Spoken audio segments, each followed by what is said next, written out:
வணக்கம் நண்பர்களே, எல்லோரும் எப்படி இருக்கிறீங்கள்? நாங்கள் இன்றைக்கு ஒரு ஸ்நாக்ஸ் ஒன்று செய்ய போகிறோம். மிகவும் இலகுவானதும் ஆரோக்கியமானதும் இலகுவாக கிடைக்கக்கூடிய பொருட்களை கொண்டு நாங்கள் இந்த ஸ்நாக்ஸை செய்ய போகிறோம். அதுக்கு தேவையான பொருட்கள் என்னென்று சொல்லி பார்க்கலாம் வாங்கோ. அதுக்கு நான் தேங்காய் எடுத்திருக்கிறேன், கிட்டுள் பனங்கட்டி எடுத்திருக்கிறேன், மற்றது ஏலக்காய் தூள் எடுத்திருக்கிறேன், மற்றது பிஸ்தாஸ் விதையில் எடுத்திருக்கிறேன், மற்றது பார்த்தீங்கன்னு சொன்னால் எள்ளு எடுத்திருக்கிறேன், மற்றது மிக்ஸ் நட்ஸ்ன்னு சொல்லி இங்கே விற்கிது. நீங்கள் அதுக்கு பார்த்தீங்கன்னா சூரியகாந்தி விதை போட்டிருக்கு, அதுக்குள்ள பூசணி விதை பாதாம்னு சொல்லி நீங்கள் தனித்தனியாக எடுத்து வெட்டி கொள்ளலாம், அல்லது மிக்சியில் போட்டு ஒரு சுற்றி எடுத்துக்கொள்ளலாம். அதோடு சேர்த்து நான் ஓட்ஸும் சேர்த்துருக்குறேன்.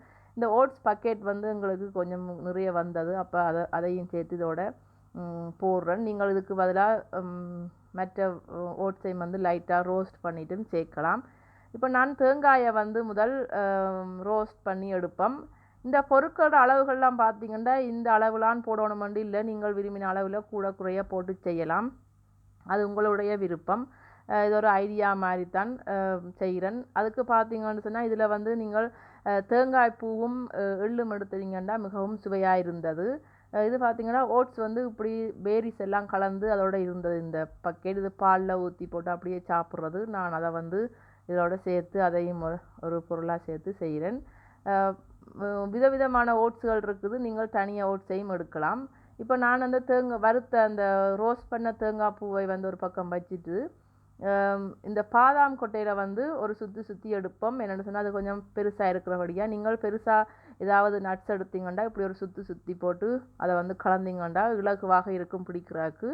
இப்போ நாங்கள் எடுத்து வச்ச எல்லா பொருட்களையும் மிக்ஸ் பண்ணுவோம். பாருங்கள், ஓட்ஸ் வந்து கொஞ்சம் ரோஸ்ட் பண்ணியிருக்கிறபடியாக அது வந்து நாங்கள் ரோஸ்ட் பண்ண தேவையில்லை. வாசத்துக்காக ஏலக்காய் பவுடரை நான் அதுக்கு போட்டு அதையும் மிக்ஸ் பண்ணுறேன். இப்போ நாங்கள் இந்த எள்ளை பார்த்திங்கன்னா ரோஸ்ட் பண்ணாமல் தான் கடையிலிருந்து வாங்கினது, அதால் நாங்கள் அதையும் கொஞ்சம் ரோஸ்ட் பண்ணி பொன்னிறமாக வரும் வரையும் ரோஸ்ட் பண்ணி அதையும் அந்த கலவையோடு சேர்த்து எல்லாத்தையும் கிளறுவோம் ஒன்றடியாக.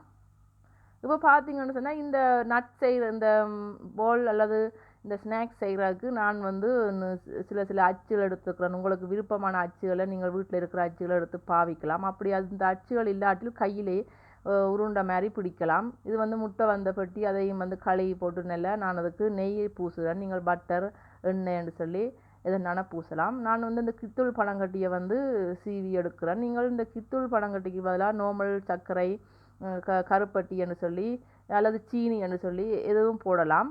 இது கொஞ்சம் ஒரு நல்ல ஒரு சுவையாக இருக்குது. இந்த கித்துள் பனங்கட்டி எனக்கு மிகவும் பிடிச்சிருக்கிறபடியாக நான் அந்த இனிப்பை இதோட கலக்கிறேன். எல்லாத்தையும் கலந்து அடுப்பை வந்து மீடியம் ஹீட்லேயே வச்சு கொண்டு தான் நாங்கள் இதை செய்ய வேணும். இறக்காமல் பிடிச்சி முடியும் வரையும் அந்த அடுப்பிலே தான் இருக்கணும். ஆனால் கூட வைக்காமல் ஒரு மீடியத்தில் வச்சு செய்தால் அடி பிடிக்காமல் கருகாமல் இருக்கும். இதை வந்து எல்லாத்தையும் பரவி விடுற மாதிரி கிளறி விடுவோம். நல்ல சுவையாக இருந்தது. குட்டீஸ்னால் நல்லா விரும்பி சாப்பிட்டார்கள். 3 மாதம் வரையும் இதை ஒரு காற்று போகாத ஒரு பேணிக்கில் போட்டு வச்சு நீங்கள் கிளாஸ் மாதிரி ஏதாவதுக்குள்ளே போட்டு வச்சு 3 மாதம் வரையும் இதை சாப்பிடக்கூடியதாக இருக்கும். ஃப்ரிட்ஜுக்குள்ளெல்லாம் வைக்கவே தேவையில்லை, வெளியே வைக்கலாம். பாருங்க, இதுக்கு நான் வந்து கொஞ்சமாக தண்ணி ஒரு 50 மில்லி தண்ணியை வந்து விடுறேன். என்னென்னு சொன்னால் அந்த சர்க்கரையெல்லாம் கொஞ்சம் கலந்து வாரதுக்காக தண்ணி சேர்த்தா தான் கொஞ்சம் பிடிக்கிறதுக்கு இலகுவாக இருந்தது. இன்னும் அடுப்பிலே தான் இருக்குது, இறக்கையில் அடுப்பில் வச்சுக்கொண்டு தான் இதை செய்ய வேணும். இது வந்து பாடசாலைக்கு போகிறக்கு ஒரு ஸ்நாக்ஸ் மாதிரி அல்லது ட்ராவல் பண்ணுற நேரம் ஒரு ஸ்நாக்ஸ் மாதிரி செய்து எடுத்துக்கொண்டு நீங்கள் போகலாம்.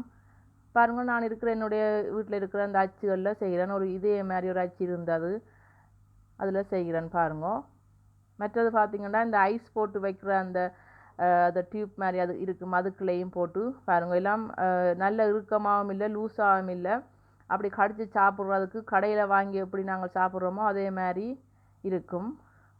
பாருங்க, அப்படி காஞ்சி கொண்டு போகும் அடுப்பில் இருக்கிறபடியாக. இன்னும் கொஞ்சம் லைட்டான தண்ணிகளை விட்டு கொஞ்சம் கொஞ்சமாக விடணும், நிறைய விடாமல் கொஞ்சம் கொஞ்சமாக விட்டு அதை கிளறி அதையும் மிச்சம் இருக்கிற அந்த அச்சுகள் எல்லாம் செய்து முடிக்கலாம். பாருங்கள், நான் எல்லாத்துலேயும் ஃபுல்லாக நிரப்பிட்டேன். இதை வந்து இப்போ ஒரு 20 நிமிஷத்துக்கு பிறகு பார்த்தீங்கன்னு சொன்னால் நல்ல இறுக்கமானு சொன்னால் சின்ன பிள்ளைகள் கடிச்சு சாப்பிட்ற அளவுக்கு தான் இருக்குது.